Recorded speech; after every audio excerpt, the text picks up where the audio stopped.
ದಕ್ಷಿಣ ಭಾರತದ ತಮಿಳುನಾಡಿನ ತಿರುಚಿರಾಪಳ್ಳಿಯ ಹೊರವಲಯದಲ್ಲಿರುವ ಉತ್ತಮಾರ್ ಕೋಯಿಲ್ನಲ್ಲಿರುವ ತಿರುಕ್ಕರಂಬನೂರು ಅಥವಾ ಭಿಕ್ಷಾಂದರ್ ಕೋವಿಲ್ ಎಂದು ಕರೆಯಲ್ಪಡುವ ಶ್ರೀ ಪುರುಷೋತ್ತಮನ್ ಪೆರುಮಾಳ್ ದೇವಸ್ಥಾನವು ಹಿಂದೂ ದೇವರುಗಳಾದ ವಿಷ್ಣು, ಶಿವ ಮತ್ತು ಬ್ರಹ್ಮನಿಗೆ ಸಮರ್ಪಿತವಾಗಿದೆ. ಇದು ವಿಷ್ಣುವಿಗೆ ಸಮರ್ಪಿತವಾದ 108 ದಿವ್ಯ ಕ್ಷೇತ್ರಗಳಲ್ಲಿ ಒಂದಾಗಿದೆ. ಇಲ್ಲಿನ ದೇವರನ್ನು ಪುರುಷೋತ್ತಮನ್ ಮತ್ತು ಅವನ ಪತ್ನಿ ಲಕ್ಷ್ಮಿಯನ್ನು ಪೂರ್ಣವಲ್ಲಿ ಎಂದು ಪೂಜಿಸಲಾಗುತ್ತದೆ.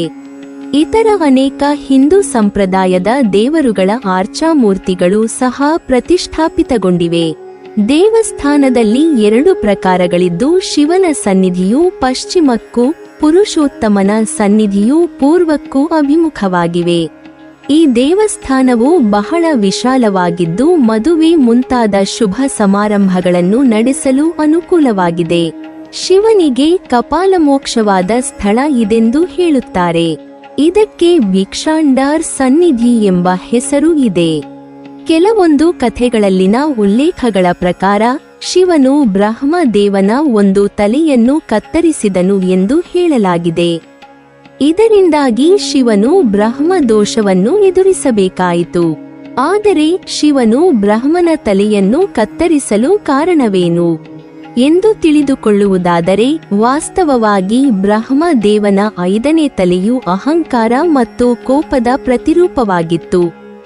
ಈ ತಲೆಯಿಂದಾಗಿ ಬ್ರಹ್ಮದೇವನು ಅಪಾರ ಅಹಂಕಾರವನ್ನು ಹೊಂದಿದ್ದು, ತನಗಿಂತ ಶ್ರೇಷ್ಠರು ಯಾರೂ ಇಲ್ಲ ಎಂಬುದನ್ನು ತಲೆಯಲ್ಲಿಟ್ಟುಕೊಂಡಿದ್ದನು.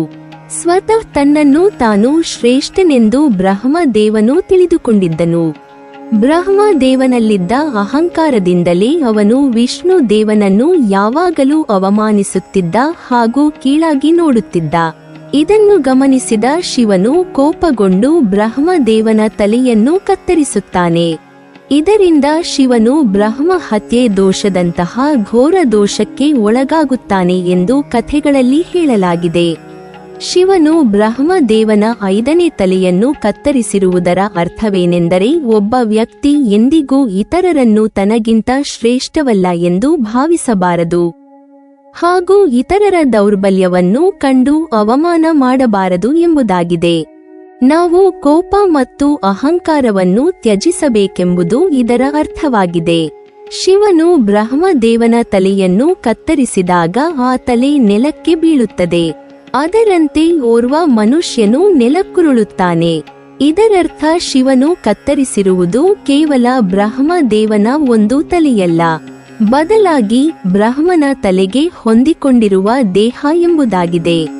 ಈ ದೇಹವು ಅಳತೆಗೂ ಮೀರಿದ ಕೋಪವನ್ನು ಹಾಗೂ ಅಹಂಕಾರವನ್ನು ಹೊಂದಿರುವುದರ ಮೂಲಕ ಬ್ರಹ್ಮನನ್ನು ಕೆಡುಕನನ್ನಾಗಿ ಚಿತ್ರಿಸಿತ್ತು. ಈ ಸ್ಥಳದಲ್ಲಿ ಶಿವನ ದೋಷವು ಮುಕ್ತವಾಯಿತು ಎಂಬ ಪ್ರತೀತಿಯಿದೆ.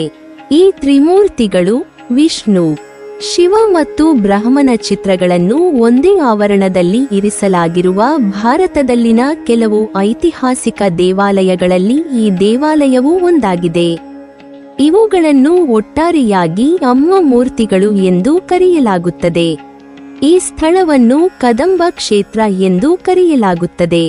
ಇಲ್ಲಿ ಶಿವ ಮತ್ತು ವಿಷ್ಣು ಇಬ್ಬರೂ ಒಂದೇ ದೇವಾಲಯದಲ್ಲಿ ಇರುವುದರಿಂದ ಈ ದೇವಾಲಯವನ್ನು ಕದಂಬ ಕ್ಷೇತ್ರವೆಂದು ಕರೆಯಲಾಗುತ್ತದೆ. ಶಿವನನ್ನು ಭಿಕ್ಷಾಂದನಾರ್ ಎಂದು ಕರೆಯಲಾಗುತ್ತದೆ. ಈ ಸ್ಥಳ ಪೆರುಮಾಳ್ ಪುರುಷೋತ್ತಮನ್, ಪುರುಷನೆಂದರೆ ಪತಿ ಮತ್ತು ಉತ್ತಮನೆಂದರೆ ತನ್ನ ಹೆಂಡತಿಯನ್ನು ಇಷ್ಟಪಡುವ ಮತ್ತು ಇತರ ಮಹಿಳೆಯರ ಬಗ್ಗೆ ಯೋಚಿಸದೆ ವರ್ತಿಸುವ ವ್ಯಕ್ತಿ. ಶ್ರೀರಾಮನು ಉತ್ತಮನಿಗೆ ಅತ್ಯುತ್ತಮ ಉದಾಹರಣೆ ಮತ್ತು ಅವನನ್ನು ಈಗ ಪಥಿನಿ ವೃದ್ಧನೆಂದು ಹೇಳಲಾಗುತ್ತದೆ.